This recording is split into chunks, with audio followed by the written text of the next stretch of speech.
Hi,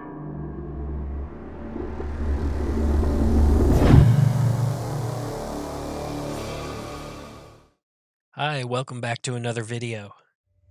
I recently bought a bunch of dolls at a thrift shop, and I asked you all which one you wanted me to spookify next, and there was actually a three-way tie. It was these three. So what I've decided in today's video, I'm going to spookify all three of them. Because I've got a few videos that show the whole process here, I'm going to kind of zip through really fast some of the things that you've seen me do, like remove their hair and stuff like that. But anything that's new, we'll spend a little bit more time on it. So thanks for joining me today, and let's get going. As I'm taking these dolls apart, there's a lot of things that I'm starting to notice. For example, this one doesn't have a skull cap. You can't get inside to get its eyes. And it is obviously the most modern of the dolls that I've done. It says it's a limited edition, 1 out of 5,000. I doubt this was actually number one. But if it was, I feel sorry. It was not super well constructed. The clothes were super cheap. There was barely any glue holding the wig on. And it feels very just like manufactured by this one, I suspect, is old. I could be completely wrong, but I mean, look, she has two left hands. She doesn't have a left hand and a right hand. She has two left hands. That's weird. Her head was completely stuffed with this stuffing. It's like lint, and it's what her whole body is stuffed with. That feels old. Also, she by far had the most glue of anything that I have ever come across, and there was a lot of care given to where the glue was, and you can see there's a bunch of hair just still left on the back of her head that I couldn't get off. I actually had to cut her hair back there to get it off. So there was a lot of somebody was paying close attention as they did that. Also, if you remember, she was a little bit wall-eyed. Her eyes weren't exactly lined up. That also tells me that it was, handmade, put together. The thing I've noticed about this one is I think this one was maybe somebody's project, like they made it. I don't know. I mean, it does have a tag here, and it says collector's choice. But the interesting thing is, when I took the wig off, the wig itself had a tag. Can you see that? It had a tag as if the wig was purchased separately and then put on here. And then, I'm trying to get the eyes out. I don't know if you can see that, but there's a piece of cloth here. And the eyes are stuck to the cloth, and then the cloth is glued in. This is a technique that people use when they update their dolls or if they're building them themselves. So anyway, those are just some interesting observations. So the first thing that I want to do is actually make some new eyeballs. So I've taken the eyeballs out of the other two dolls and I've glued them down here. I'm going to make a little box, make a silicone mold, and then cast them in resin. And I don't need very much resin, so I'm using UV resin. I have added a little bit of color to it. That's always scary when you use UV resin, but I just hold the black light on it a little bit longer to make sure that it gets all the way through the dark.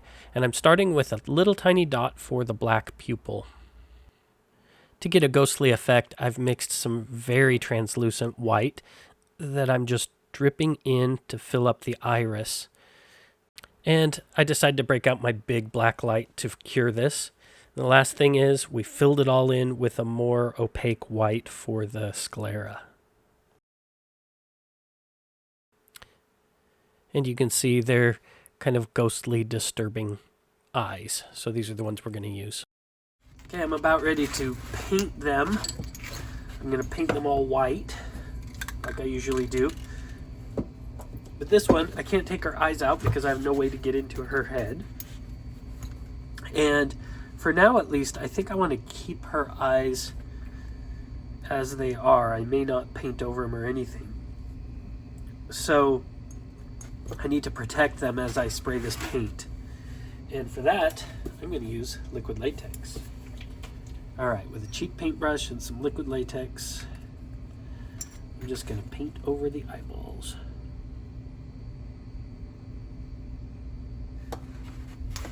There's another thing I forgot I wanted to do before I spray them. And that is, I'd like to change their faces. So, first of all, I'll give you an idea of some of them. I think for this one, I saw this really cool picture on Reddit of a doll head that somebody found that had been in the water. And I think I'm going to use that as inspiration for what to do for this one. So we're just going to keep her face as it is. In fact, I'm not even going to give her eyes. I'm going to leave these as holes. For these two, I want to do something new. I want to change their face a little bit. Now, I can't change the porcelain, but I can add to it. This one has a pretty squishy face. So what if we made it so that like part of the face is dripping, like it's all just oozing off? That's what my plan is for her. And for her, I want to do kind of a broken Joker smile, that like a scar that comes way out like this and maybe has some cracks coming off of it. Okay, to sculpt their faces, I'm going to be using Magic Sculpt, which is a 2-part epoxy putty. You get part A and an equal amount of part B. And now we're just going to mix them together.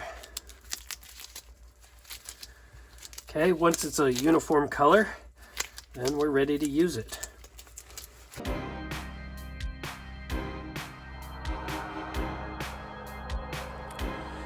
I'm bringing the lines down to make it look like the nostrils and the lips and chin and everything have sagged as well.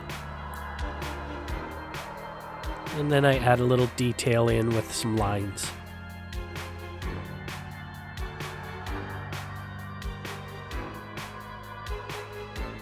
For the other one, I just roll out some worms that are thinner on one side than the other, and I lay one down for like the top lip and mush it into her face. Make sure to define the area inside where the cut would be. Do the same for the bottom. Shape the lips and blend it. And then I use a knife to define where the cracks are going to be. And work those with a silicone tool. And there we have it. The next day, the Magic Sculpt is hardened. Now with all the sculpting done, it's time to lay down the base coat on all of the dolls. To start with though, this one is not going to have eyes. We're just going to leave her eyes open. So I want to paint the inside of her head with black so that it will kind of hide anything if light gets in. All right, now we just paint all of them white.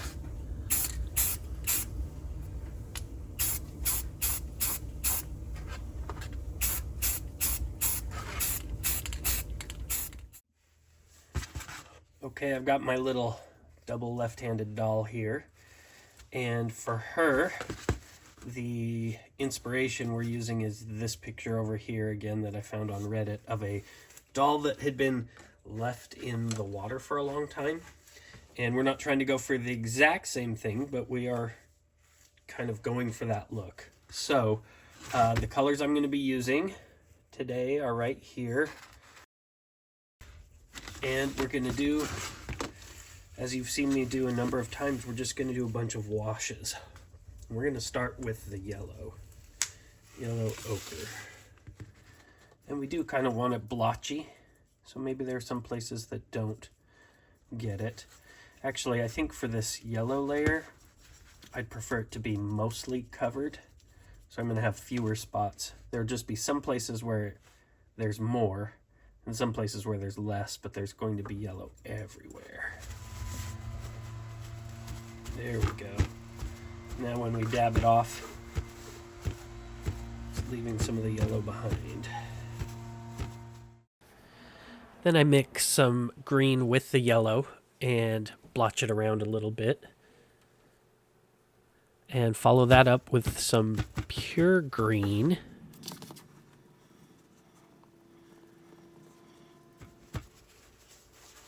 And we're going to let that dry before we continue. Light turquoise is next. One thing I noticed in looking at the reference picture is she seems to have more green down at the bottom. So I'm going to kind of focus this down here.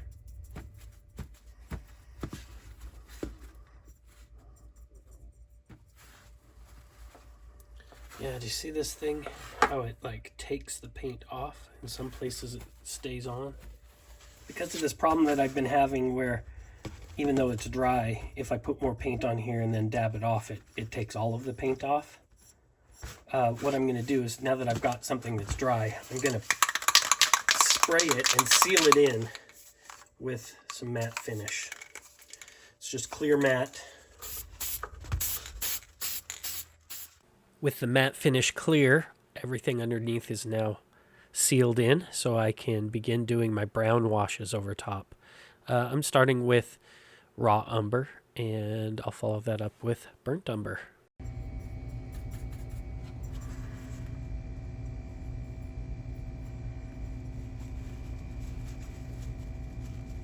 And one last thing, you see there's like speckles all over it. Over there, see the speckles? So I took my wife's toothbrush and I dipped it in some very wet black with a little bit of brown mixed in, and I'm just sprinkling it, spraying little dots all over. And with that, I think we will let it dry and call the paint done on this one. For our soggy face, we're just gonna do some gray washes over her. And I'm going to start light to dark, so I mix up a little bit of gray and keep it wet, put it on, dab it off, same old thing. And each time I'm going to add just a little tiny bit more black into the gray to make it darker. And make sure to put it on in a splotchy way, not covering everything.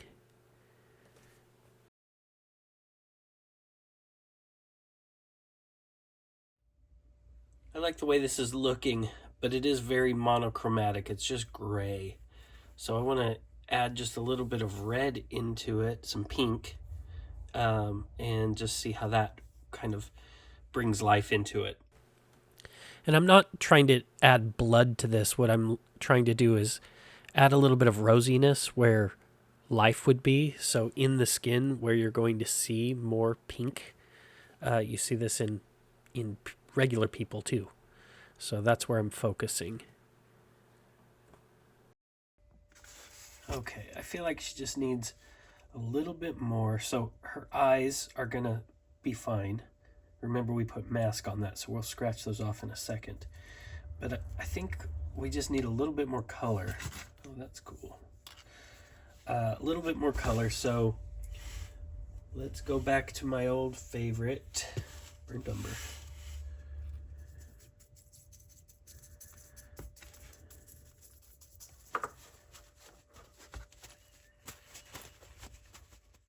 All right, this one's dry. Let's get those eyes uncovered. I'm just gonna grab a tool. I think this is like a little spoon scraper thing. A spoon, tiny spoon. I'm just gonna scrape the eye. There we are, with the eyes cleared. Okay, for this one, with our broken smile, we need to put some makeup back on her. I'm just adding simple lipstick and some eyeshadow above her eyes. And I'm doing it with really watery paint so that it will kind of blend. Okay, I think let's kind of go simple on her with the paint. I think we're going to stop here with the special paint. We are going to add cracks now all throughout her. So to do that, I need super fine tip brushes.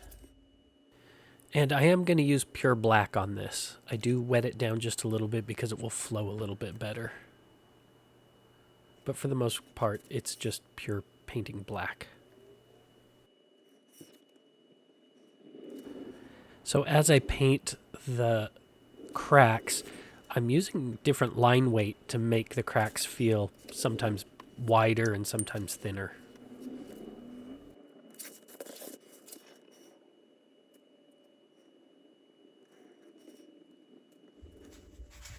So I kind of feel like she needs, so once we've put these cracks in, we kind of lose all of the dimension of the scars that we sculpted in. So I'm going to add a little bit of red into that. And of course, by red, I mean pink.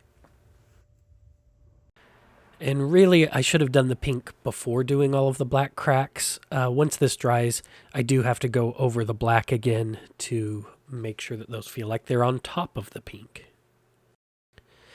Now, with all the painting done, I was almost done with the dolls and I got this idea. On our lake water doll, she doesn't have any eyes, so we're seeing into her head. What if we added a light inside her head that we could turn on? So I got some electronic components and wired up a quick, simple circuit.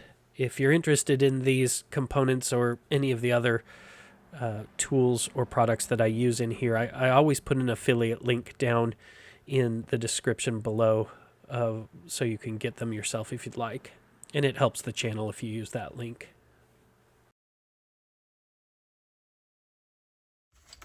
These are the clothes for our little lake doll. And in my other videos, I tried dyeing the clothes. But when you dye it, you almost never get the color that you expect because the clothes are made out of cheap synthetic fabric.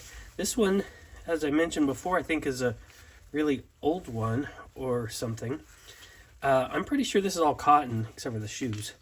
This would probably dye really well, but I'm actually going to try a different technique for all of these dolls today. So I have right here, this is like the water that I clean my brush off in, and it's just filled with paint and it's gross. And I have ruined clothes by spilling this on it. So it made me think, hey, what if I just make some paint water? So I got a bucket from the dollar store. We'll just put some water in. Our lake girl, I started with yellow, mixed that in, then of course added some green.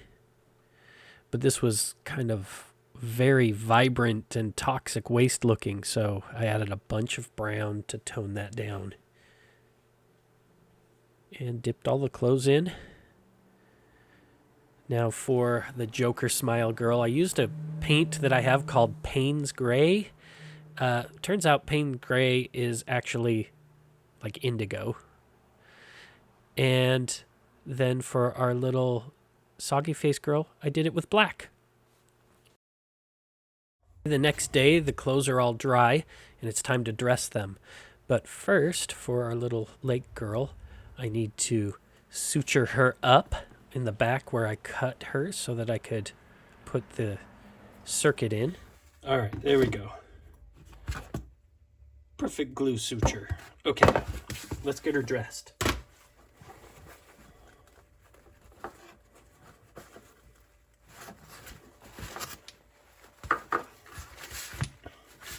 Okay, we need to work on this. Right there is our light bulb.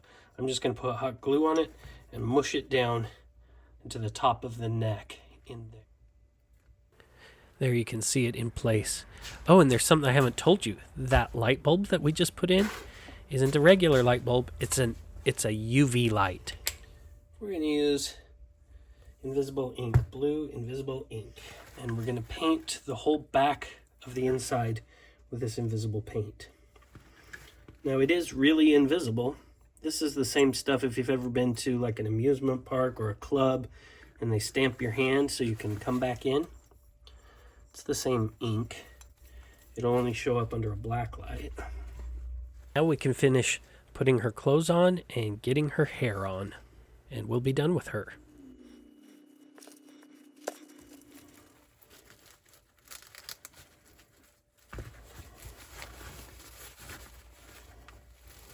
And with that, they are done. Let's see how they all turned out. I can see you from behind you.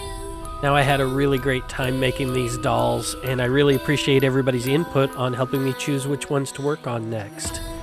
If you've got any great ideas on names that we can give to these little ladies, then please leave a comment below. If you enjoyed this video, please make sure to give it a thumbs up. That lets YouTube know that other people might also like it. And if you want to see more videos like this or other cool Halloween projects that I've got coming up, make sure to subscribe so you don't miss any videos. Until next time, don't be bored, be creative.